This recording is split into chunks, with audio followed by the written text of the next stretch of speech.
गाईस, तुमचं सर्वांचं पुन्हा एकदा स्वागत आहे माझ्या एका नवीन ब्लॉगमध्ये आणि माझ्या यूट्यूब चॅनलमध्ये सुद्धा।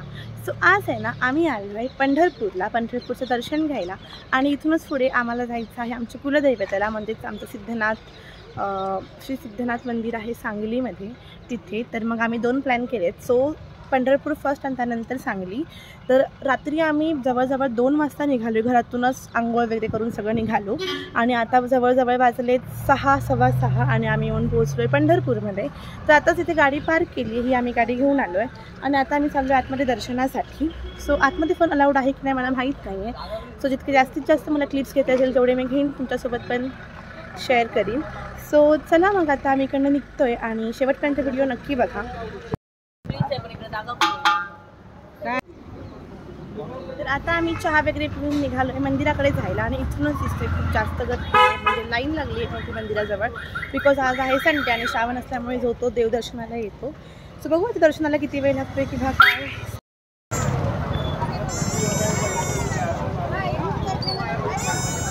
मी चालत निघालो आहे मंदिराजवळ दर्शनासाठी आणि इथे मला दिसलाय छान असा गजरा जो मी आता घेणार आहे। मंदिराच्या गाभाऱ्याकडे जाताना ना हे छान असे गजरे आम्हाला दिसते, ते मी घेतले कारण मला गजरे खूप आवडतात। आणि बाहेरच ना छान असे मूर्त्यांचे स्टॉल्स लागलेले, जिकडे मम्मी छान अशी देवासमोर वाजवायला घंटी बघत होती।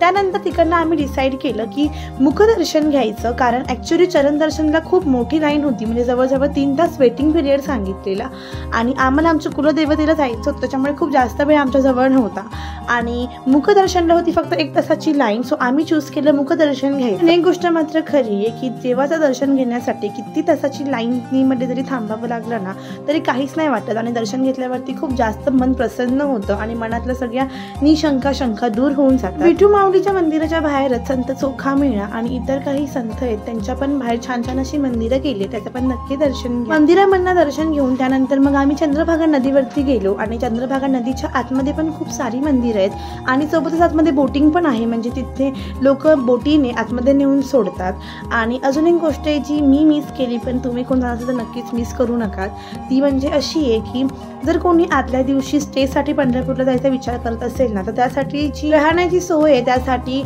पंढरपूरमध्ये जे भक्त लोक आहेत त्यासाठी राहण्याचं एक तिथे निवास केलेला आहे आणि त्याची प्री बुकिंग असते आणि त्यासाठी ना बाहेरच्या हॉटेल्सपेक्षा मिनिमल चार्जेस पण लागतात, पण ते तुम्हाला बुकिंग आधी करावं लागेल। चंद्रभागा नदीमध्ये ना मी असा 2 मधला हळद कुंकू आणि दिवा सोडला, दिव्यासोबतच तिथे खण आणि नारळ पण वाहत होते, पण आम्ही फक्त दिवा सोडला आणि खरंच पंढरपूरला गेल्यावरती मला खूप शांतता मिळाली आणि स्थिरता मिळाली। त्यानंतर मग इथून आम्हाला पुढे जायचं होतं पुढच्या प्रवासासाठी। सो तिकडनं आम्ही पुढचा प्रवास सुरू केला। आताच आम्ही मंदिराचं मुखदर्शन घेऊन आलोय, बिकॉज चरण दर्शनला खूप जास्त लाईन आहे, म्हणजे जवळजवळ इथून तुम्हाला दिसते तिकडनं लाईन पूर्ण इथं मंदिरापर्यंत आहे, खूप जास्त गर्दी आहे आणि आम्हाला एनी हाव 11 वाजेपर्यंत आमच्या कुलदेवताजवळ म्हणजे सिद्धनाथाजवळ पोहोचायचं आहे, बिकॉज तिकडे आम्हाला नैवेद्य दाखवायचं आहे 11ला। सो त्यामुळे आता आम्ही इथून निघत आहे आणि आता वाजते 8 आणि लगेच आम्ही सांगलीला खरसुंडीला जायला। सो चला मग आपण तिकडे जाऊया आता।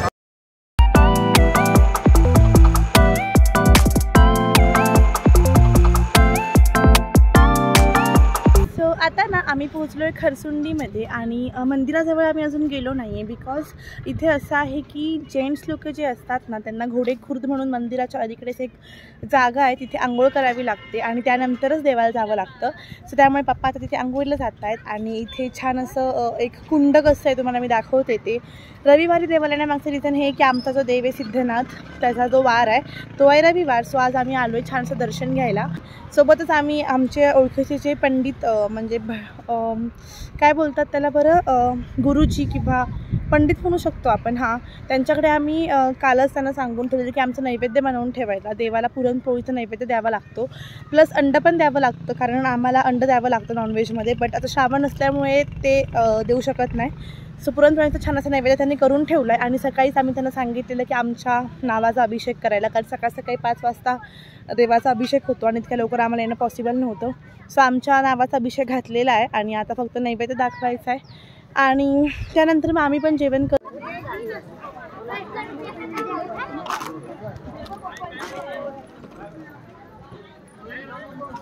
कुंड आहे, हा कुंडातलं पाणी घेऊन अशी आंघोळ करायची असते आणि ते लोकांचे जेवण वगैरे पण चालली आहेत।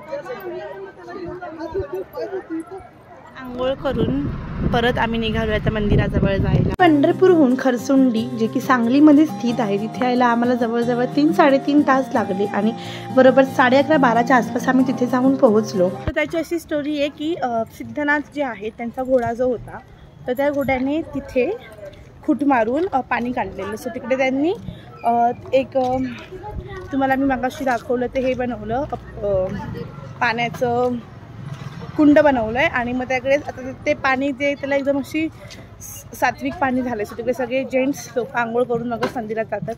आता आम्ही चाललो आहे पुजाऱ्याच्या जवळ, पुजाऱ्यांच्या घरी जिकडे आम्ही नैवेद्य करायला सांगितला आहे तो.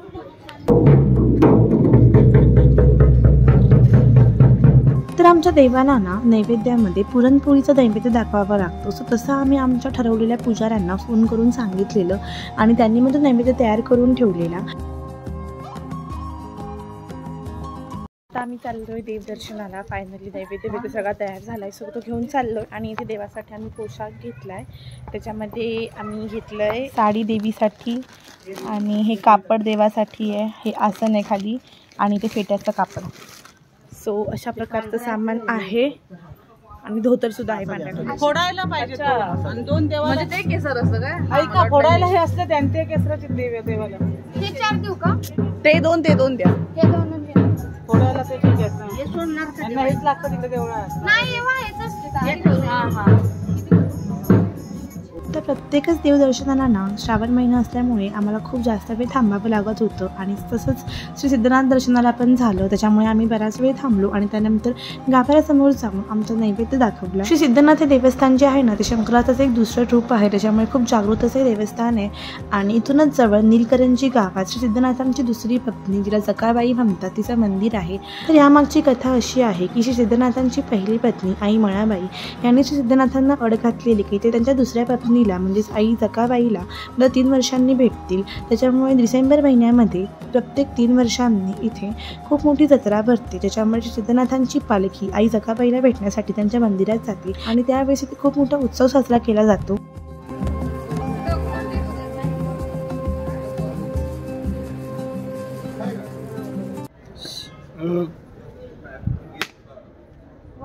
एक घाव 2 कपडे.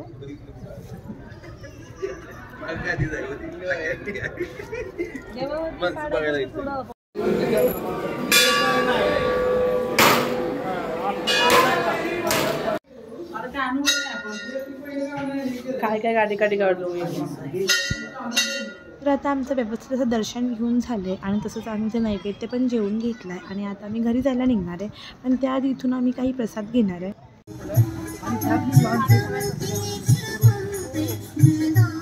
सो अशा प्रकारे आमचं आता पूर्ण देवदर्शन झालं आहे. नैवेद्य दाखवलं आणि नैवेद्य आम्ही पण खाल्ला आहे कारण नैवेद्य खाऊन निघावं लागतं. उद्या नाही घरात छोटासा एक रिच्युअल करावा लागेल. त्यात देव बळवतात असं म्हणतात. तर पुरणपोळीचा नैवेद्य देवाला दाखवावं लागेल आणि देवाची पूजा करावी लागेल.